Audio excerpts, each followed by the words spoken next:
Praise the lord. యోబు గ్రంథం 37వ అధ్యాయం 5వ వాక్యం. మనము గ్రహించలేని గొప్ప కార్యములు ఆయన చేయును.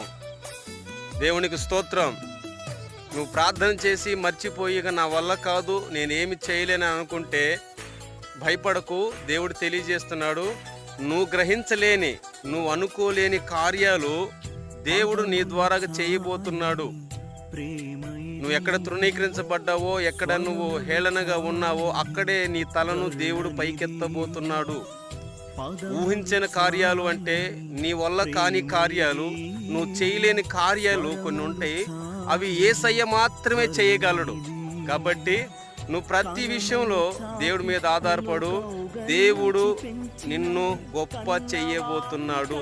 యేసు ప్రభు నీ పక్షాన నిలబడ్డాడు. ఆమేన్.